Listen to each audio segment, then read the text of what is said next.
I forgot. Here, this month's grocery money. My husband slammed a single $50 bill on the table. $50 for a month's worth of groceries for a family of 3? That's absurd. If you want to complain, just go work and earn some cash. I couldn't argue any more with my husband, who looked at me with cold eyes. My name is Lily. I'm 27. I live with my husband and daughter. I met my husband Ethan in college, and we started dating 6 months later. My mother passed away when I was still in elementary school, and I was raised in a single-parent household. I've been judged for that by some people, and never had a fiancé before. I've heard people make spiteful comments. Even my ex-boyfriend said, "I'm not marrying a child of a single parent. She probably won't be able to raise kids right." Behind my back. But Ethan was different. "Your father must be a great man to have raised such a wonderful woman like you." When he said that, tears welled up in my eyes. I was certain Ethan would always be on my side, no matter what happened. I was convinced then. After graduation, we both joined my father's company. 3 years later, Ethan and I decided to get married. I was brought up in a single-parent household, and my father has always been concerned about me. Although my father wanted Ethan to take after his business, Ethan's family strongly opposed, so we had to give up. I became Ethan's wife and moved into his family home, and so our marriage life began. Within half a year, we were blessed with a child. After that, I left my father's company. I want to start a happy home, surrounded by children. I was delighted that I was getting closer to the happy family life I had dreamed of. Little did I know that a hellish life would start after our child was born. One evening at dinner. "Hey, are you trying to upset me by serving me this nasty food? Remake this."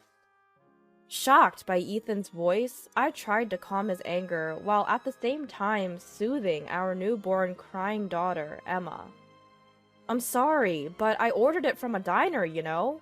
It's good, right?" "Don't talk back! And you didn't cook it yourself! Both your housework and childcare. Do it right." "Can't you stop taking your anger out on us?" "Why the hell are you my wife if you can't even cook a decent meal? Useless!" Ethan spat out these words and then headed to his room. Why did it turn out this way? The man who was once so kind, I could find no trace of him anymore. He seemed like a different person. Ever since Emma was born, Ethan's behavior had been gradually changing. He'd get irritated at every little thing, belittle me saying, "You can't even earn money, useless," or "Can't even handle being a stay-at-home wife. That's why women from single-parent families are..." And if anything upset him, he'd raise his voice. When I'd ask about his work, he'd ignore me, seeming either tired or absent-minded. After all, Ethan was the one who said he wanted me to be a stay-at-home wife, to support the household, which is why I quit my father's company in the first place. He would have an attitude and say harsh things at me, like that made him feel better. As much as I was disgusted by his attitude, knowing the hardship of being a single parent, I couldn't divorce him for Emma's sake. It seems like Ethan was doing well at work. In the midst of his hectic work schedule, he would call my father and occasionally ask for advice.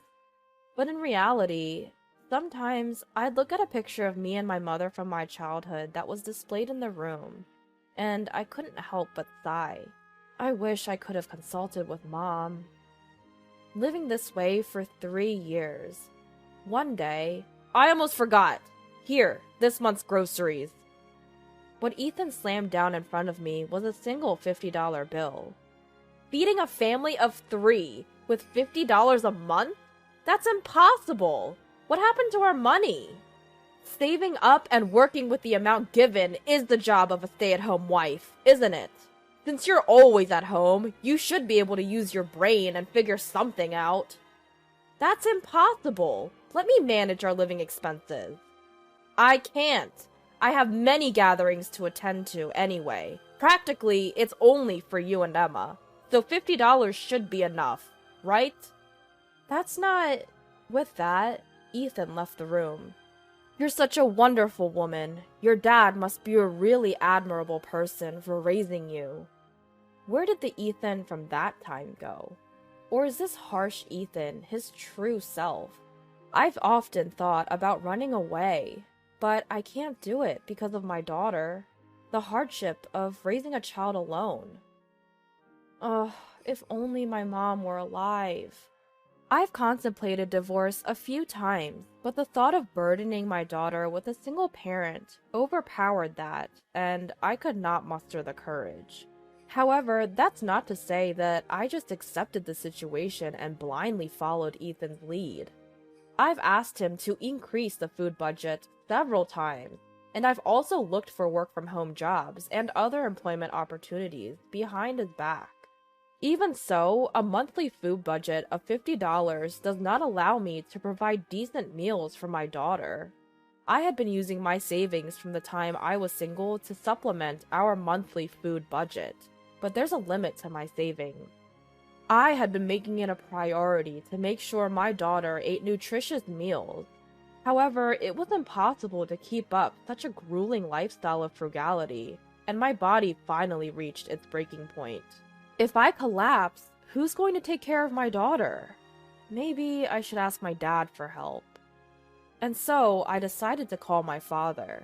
But after discussing it with him, whether it was from relief or exhaustion, I immediately fell into a deep sleep on the sofa.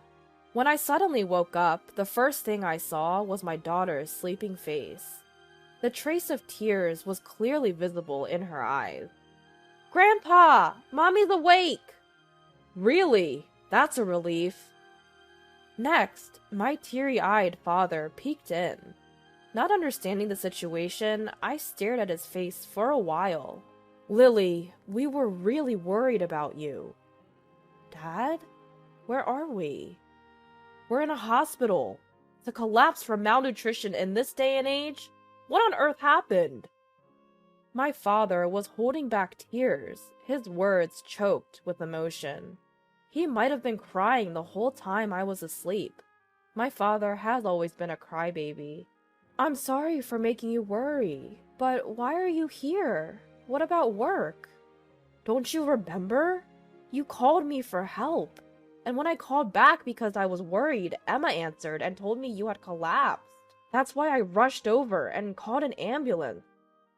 Saying that, my father gently stroked my daughter's head. "Thank you. We were saved because you told Grandpa." "I'm glad Mommy is okay." My daughter, praised by her grandfather, was all smiles. I would have never imagined my daughter Emma growing up to be such a strong individual. Perhaps she took me as a bad example to learn from. As I was deep in thought, looking at Emma, my father voiced his concern. "What happened to you, Lily?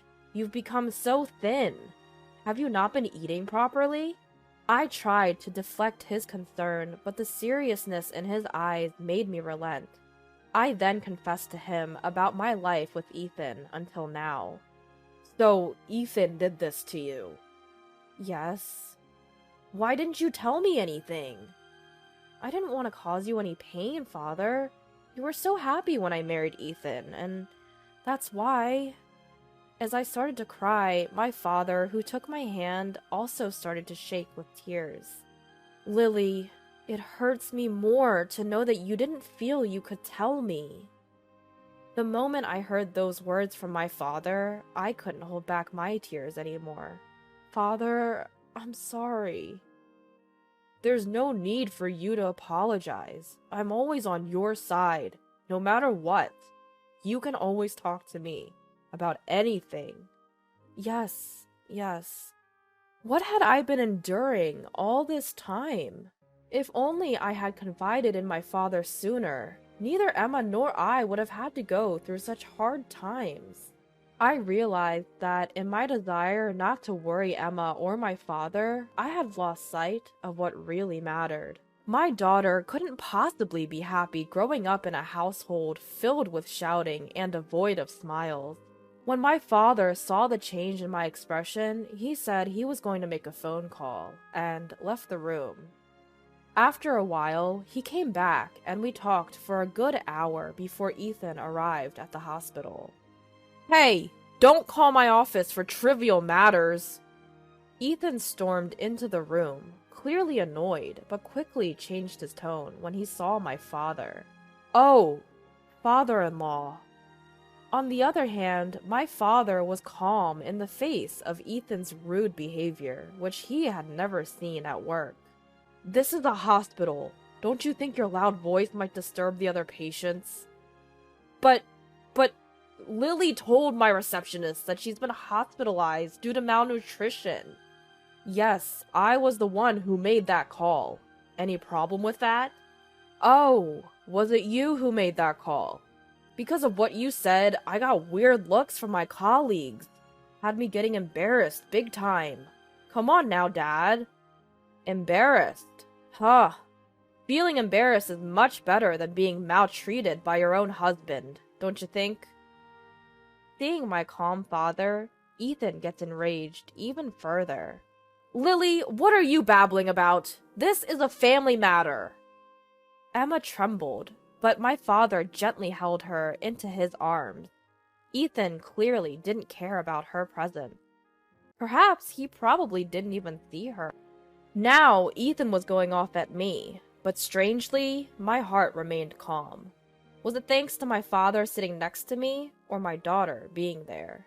I was able to confront my husband with an attitude that even surprised me myself. "What? Are you going to hit me?" Hey! You're feeling pretty bold today, aren't you? Acting all high and mighty." As I was about to snap back, my father gently restrained me and stepped in. "Ethan, before you yell at my daughter, don't you think you have something to say to me? What would that be?" Ethan asked back with a puzzled face. Though his veins were bulging with anger, my father continued the conversation calmly. "You should be receiving a decent salary, yet you won't even feed your own daughter. What's the reason for that? What are you spending your money on?" My husband fell silent. "But what are you angry about? This is just discipline. There's no problem at all. But more importantly, when will the CEO position be vacant? I'm ready to take after your business anytime." Huh? My father was at a loss for words at Ethan's ridiculous statement that revealed his true nature. "Why are you surprised? As the husband of the CEO's daughter, isn't it normal that I should take over the company? And if a competent person like me becomes the CEO, our small business will grow rapidly. There's no doubt that it will prosper. Shouldn't you give me the position, right now?" Ethan continued with his absurd remarks. Since my father seemed too astounded to say anything, I stepped in and said to Ethan, "If someone like you becomes the CEO, his company will go bankrupt." "What did you say?" The moment enraged Ethan tried to raise his hand against me, my father grabbed his arm. "You're fired." "Huh? Didn't you hear me? I said you're fired. The company will go down if we have an employee like you. And asking me to give up the CEO position? You must be dreaming." Ethan, who was scolded by my father for the first time, stood there with his mouth left wide open. I hit Ethan with the final blow. "Let's get a divorce. I don't want to be with you anymore. It's not nice to have you around my daughter either, and I don't want to trouble my father anymore." When I told Ethan I wanted a divorce, he exclaimed, "Hold on a minute. If I can't become a CEO, what was the point of getting married to a woman like you?" "What? Your only trait is being the daughter of a CEO, right? I thought you wanted to be the successor, which is why—" I couldn't believe what Ethan had just said. He's changed. That's what I had thought, but it turns out he's been like this from the very beginning. Just then, my father opened the door and said, "Please, come in." And Ethan's parents walked into the room. Wha- Mom? And Dad too? Why are you here? Ethan started to panic all of a sudden. My in-laws started to kneel in front of me. I told them, "It's not your fault. Please lift your head," and had them sit down. Then, with a beet red face, Ethan started to get lectured. "We came as soon as we got the call. We heard from outside. What are you doing to your dear wife and child? We're disowning you." "What?" Then my daughter handed the divorce papers to my mother-in-law. "Here you go." It seems she knew I had them in my bag all along. "What the heck?" "How convenient," said my mother-in-law as she accepted the divorce papers and then signed and stamped them before leaving with Ethan. "Please do divorce this man. As for alimony and child support, leave it to us. We'll make sure he pays." A few days later, I signed and stamped divorce papers without hesitation and went to the city hall with my father and daughter to submit them.